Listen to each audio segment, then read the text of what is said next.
Espace TV, le 22h.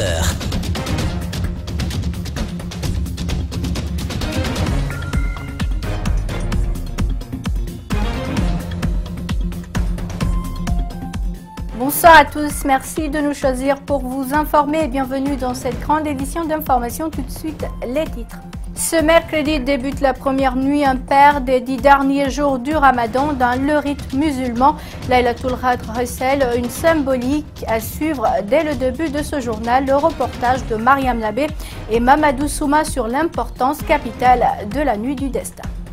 C'est une des conditions sine qua non pour maintenir la conformité dans le cadre de l'initiative pour la transparence dans les industries extractives. À l'issue d'une réunion ce mercredi, les cadres du comité de l'ITIE-Guinée se sont entendus sur un nouveau plan de travail et de budget annuel PTBA 2016. Les infirmières de la guérilla des FARC veulent enfiler des blouses blanches. Elles ont décidé de laisser les armes. Un accord de paix a d'ailleurs été signé avec le gouvernement colombien dans ce sens. Je vous le disais, les musulmans entament la dernière décade du mois saint de Ramadan. C'est la nuit du destin. Elle correspond au 27e jour du mois de Ramadan. Elle est d'une grande importance. Les bons actes effectués durant cette nuit, selon le Coran, ont une grande valeur car ils sont meilleurs que les œuvres de 1000 mois. Mariam Nabé, Mamadou Souma pour plus d'explications. Laylatul Qadr est le nom d'une nuit du mois de Ramadan. La nuit du destin est une nuit exceptionnelle durant laquelle les actes pieux et les bonnes actions équivalent aux œuvres pratiquées pendant plus de 1000 mois selon le Coran. Bismillahirrahmanirrahim. Inna anzalnahu fi laylatil qadr. Laylatul qadr khayrun min alif ash-shahr. Tanazzalul malaa'ikatu war-ruhu fiha bi-idni rabbihim min kulli amrin. Salamun hiya hatta matla'il fajr. Le Coran a été descendu par la nuit de Laylatul Qadr. Il dit cette nuit-là est plus importante que 1000 mois. Quand il arrive, les anges vont descendre sur la terre. Ils vont passer toute la nuit à prier. Pour cette année 1438, la nuit bénie est prévue ce mercredi, c'est-à-dire la veille du jeudi. Cette date correspond au 27e jour du mois de Ramadan. Cette nuit est très importante pour les musulmans.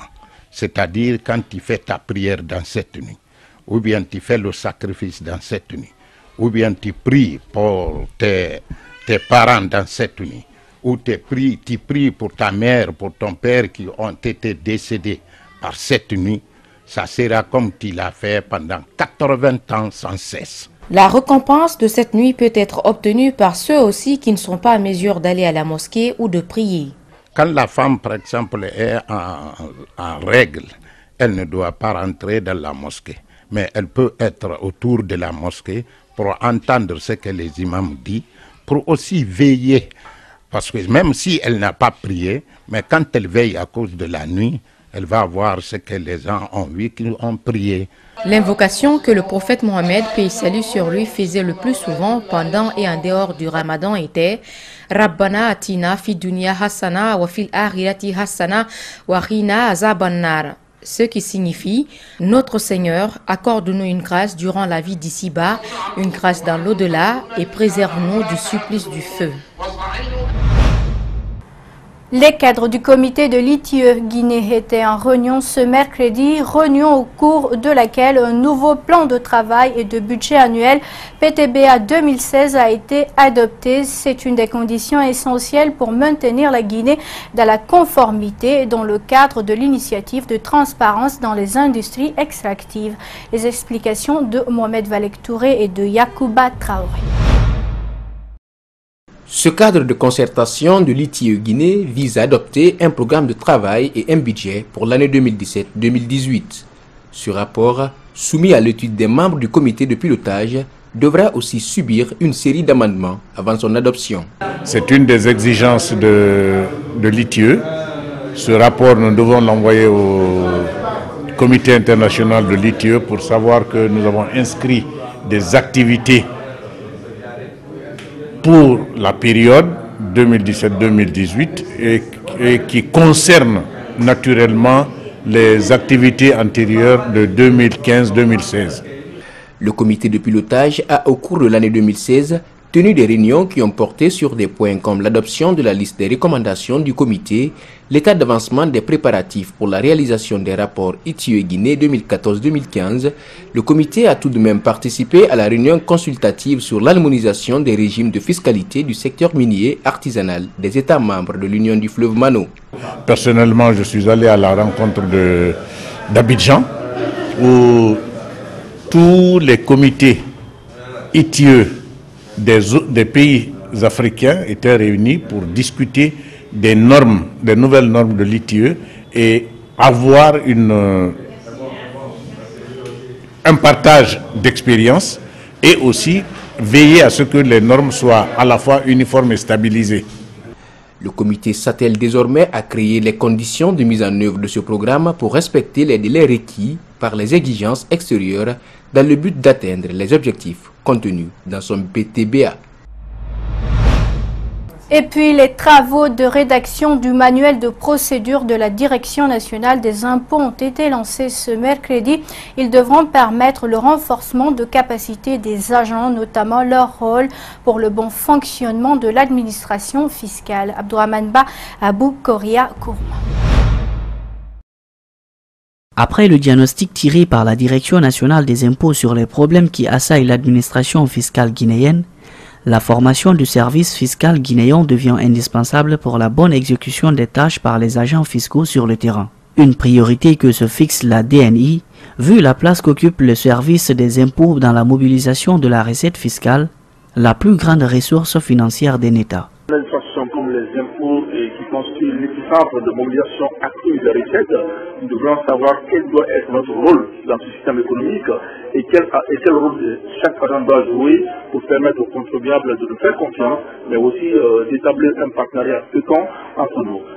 Pour la bonne assimilation de cette formation, des manuels de procédure seront élaborés, mais contrairement aux précédentes, avec une contribution des participants. Parce que les erreurs qu'on a commises par le passé, c'était de produire un manuel qui n'était pas approprié par les utilisateurs eux-mêmes, et en les impliquant, ils ne pourront pas dire après à monsieur le directeur que cet outil n'est pas utile, puisqu'on les a invités à travailler cet outil, qui est donc pour eux une véritable formation, qui est regarder comment ils travaillent, regarder ce qu'ils font, et regarder s'ils ne peuvent pas le faire de manière plus efficace. Pour la chef de cabinet du ministère du Budget, cette formation s'inscrit dans la politique de réforme du gouvernement à travers la qualification des outils de travail, mais aussi les ressources humaines. Donc, pour le ministère du Budget, c'est une continuité, c'est une dynamique que nous continuons et nous encourageons tout le monde à nous accompagner. Cette formation n'est pas une première. La Direction nationale des impôts dans cette lancée compte organiser d'autres à l'intérieur du pays. Parlons santé dans cette édition. Le centre médical communal de Ratoma vient de bénéficier des matériels qui rentrent dans le cadre de l'hygiène et d'assainissement. C'est une initiative de l'ONG Union des cadres commerçants, une manière pour cette structure de participer au développement à la base. Compte rendu, Mamadou Kalisso et Salifou Lifo Sissé. Du savon, du chlore, des raclettes, des poubelles, des serpillères, ce sont entre autres des matériels offerts au centre médical communal de Ratoma par l'ONG Union des cadres commerçants, une jeune association qui œuvre dans de nombreux domaines, notamment la santé. Nous voulons donner un exemple de cette ONG. Il y a beaucoup d'ONG en Guinée ici. Il y a beaucoup d'ONG, mais nous voulons donner l'exemple. Il y a beaucoup de malades qui ne sont pas d'assistants. Donc c'est ce que nous avons motivé de faire. Donc c'est ça. Cet homme vient à point nommé, souligne les bénéficiaires. Il permettra d'assainir le centre hospitalier pour le bien-être de ses patients et corps médical. Le don là, ça nous va droit au cœur. Et surtout les produits lessivières là, ça c'est parmi nos priorités. Ça contribue à l'assainissement et la propreté de l'hôpital. L'assainissement et l'hygiène sont des facteurs indispensables, surtout dans les structures sanitaires, explique ce cadre de la santé.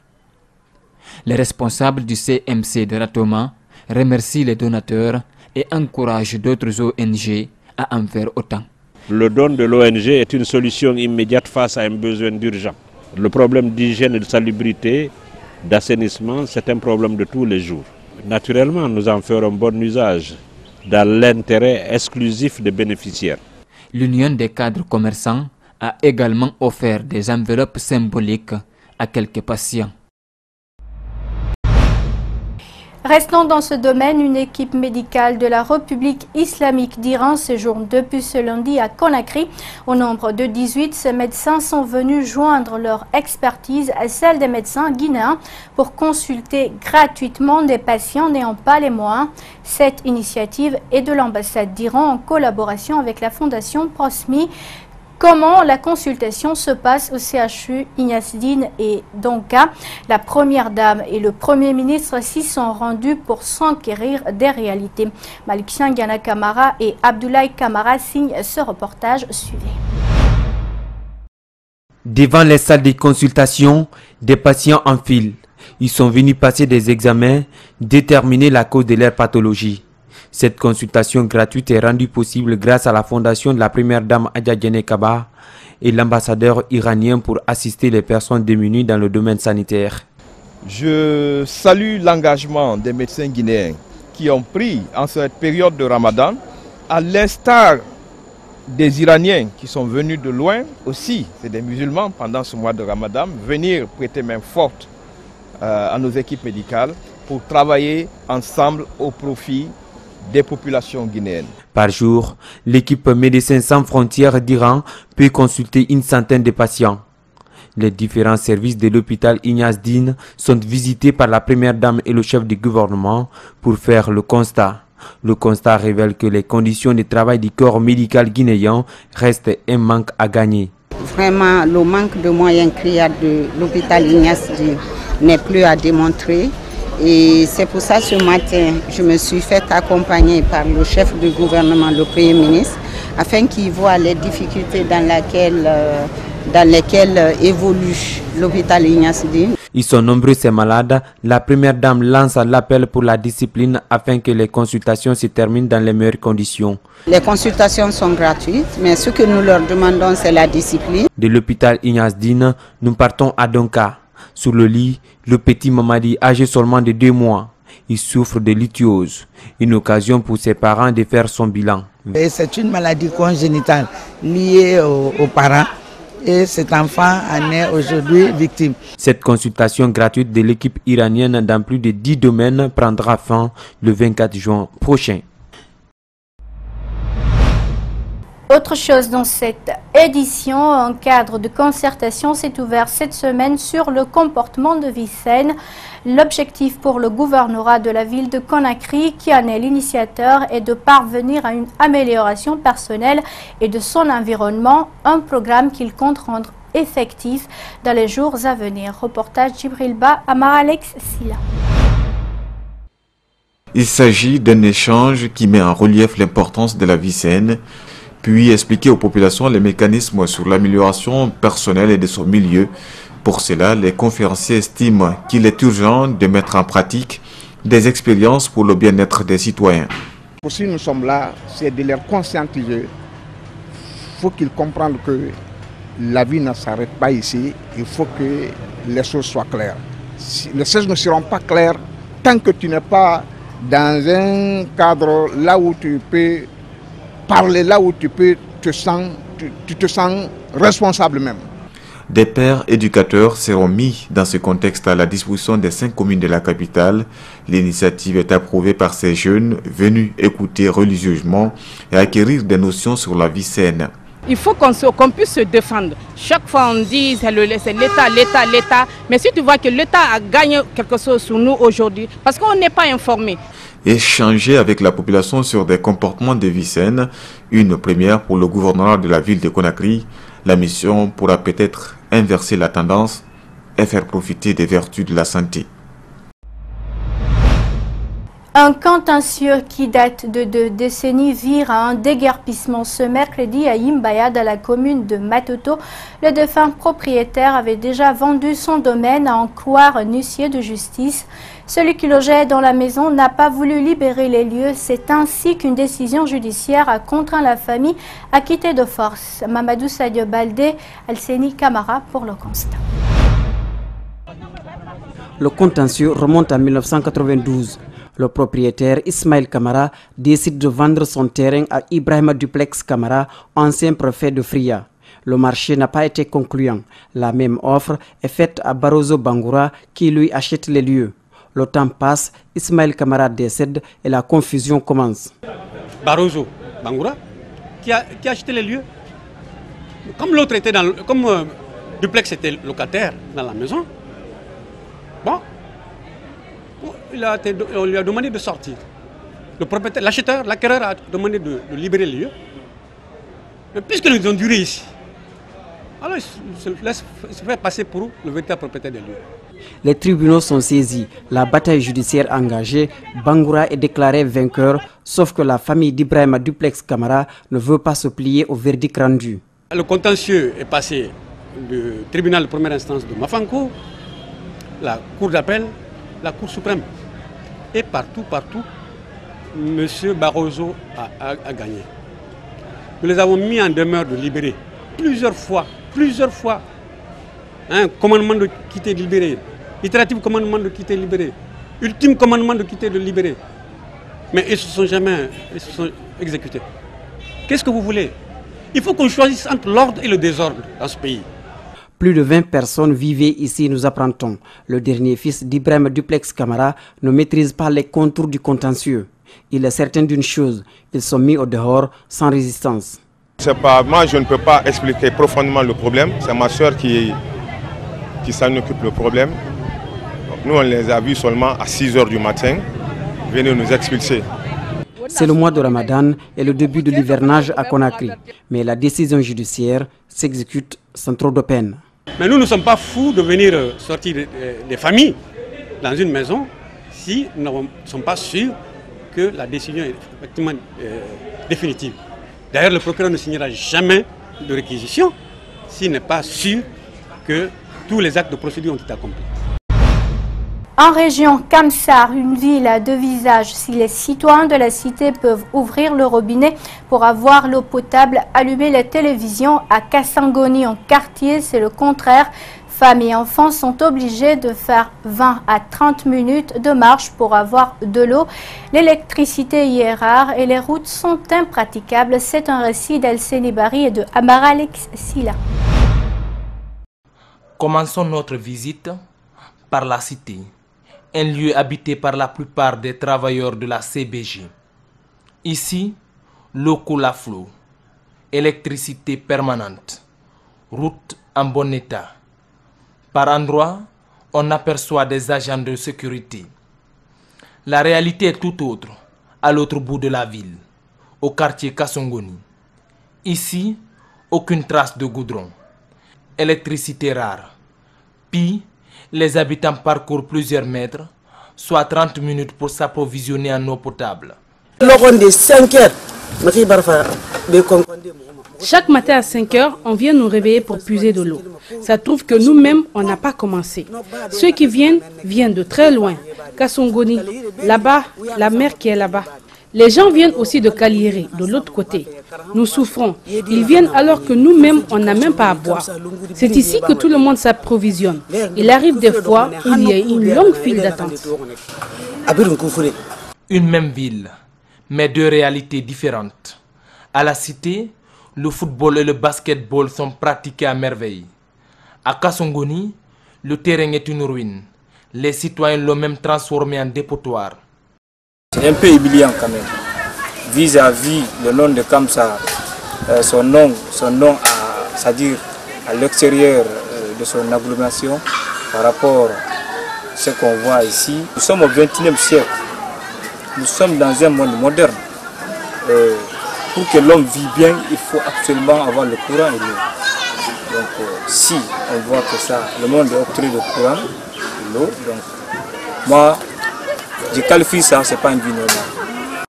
Quand on leur pose la question, pourquoi un tel paradoxe, chacun tente de donner une réponse à sa manière. Ce sont les autorités qui savent cela. Mais nous avons une question à leur poser. Nous sommes tous des citoyens de Kamsa. C'est incompréhensible qu'il y ait de l'eau de l'autre côté et pas ici. Ça nous étonne vraiment. C'est l'État qui doit s'occuper de sa population à la cité. La CBG s'occupe bien de leurs travailleurs et le bien-être de leurs travailleurs et leurs enfants. Cette situation est à la base de plusieurs frustrations et elle a souvent été à l'origine de certains conflits. Restons toujours en région et dans quel état se trouvent les infrastructures à Lola. Pour savoir un peu plus, on s'est intéressé à la Maison des Jeunes. Rien que la façade de ce bâtiment, on se rend compte qu'à Lola, les défis à relever sont énormes. Reportage Mamadou Saliouba. Elle était autrefois un bâtiment recouvert de peinture. D'un bon plafond, un bâtiment qui servait de vitrine à une population presque coupée du reste de la Guinée. Aujourd'hui, voici ce qui reste de la Maison des Jeunes de Lola. C'est-à-dire, c'est un constat alarmant. Il n'y a rien là-bas, rien ne va pas. Les autorités, on les investit ou on les investit pas, on ne voit pas où l'argent va. Vous voyez?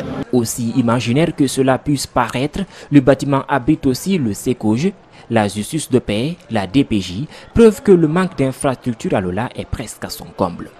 La préfecture n'a bénéficié d'aucun avantage de la fête tournante célébrée à Zérékoré en 2015. Parfois, ce bâtiment à l'abandon ne profite même pas à la jeunesse. Parce qu'on dit une maison des jeunes qui est à la portée des jeunes. Mais si cette maison des jeunes est à la portée du juge, est à la portée de n'importe de la plupart des gens de la préfecture, si un jeune veut venir se manifester et qu'il voit que c'est occupé, nous dirons que ce n'est pas à notre portée. Parce que ça ne nous appartient pas à tout moment. Depuis 3 ans, ce bâtiment est dans cet état. Les jeunes n'ont pas oublié les promesses. Le président de la République nous avait promis de construire cette maison des jeunes, mais voilà jusqu'à présent rien. 59 ans d'indépendance, il existe encore en Guinée des préfectures qui donnent l'image d'un district. Sport dans cette édition, l'ORAC recevait ce mercredi 20 juin son homologue gabonais, le CF Moulana, au stade du 28 septembre de Conakry dans le cadre de la 4e journée de la phase de groupe de la Coupe de la Confédération africaine de football au compte de la poule D. Une mission bien remplie pour le ORAC, courte victoire en but à 0, mais très précieuse. Moussa Campos Souma nous signe ce reportage.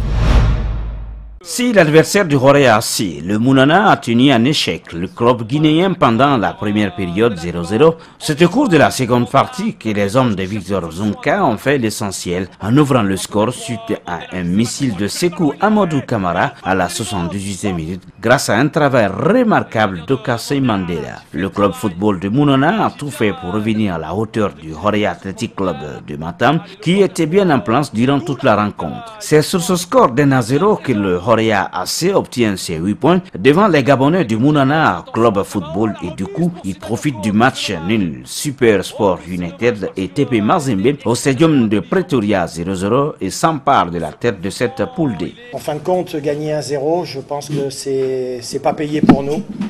C'est dommage, mais si on continue sur cette voie-là, on est sur le bon tracé pour la suite. Et qui montrent qu'ils ont des qualités et je pense que d'ici 2-3 ans on fera mieux que ces résultats-là. Donc c'est un club qui est en train de grandir et je pense qu'on a montré un bon visage encore aujourd'hui. Au fur et à mesure que la compétition est en train d'avancer, je crois que mes joueurs sont aussi en train de progresser et de gagner en maturité. Le tout-puissant Mazembe et Super Sport United ont chacun 6 points. Quant au club football de Moulana, aucune victoire depuis le début de ces phases allées de la Coupe de la CAF. Les Roses et Blancs de Matam recevront le dimanche 2 juillet prochain à Conakry les Sud-Africains de Super Sport United pour la 5e journée de la Coupe de la Confédération africaine de football.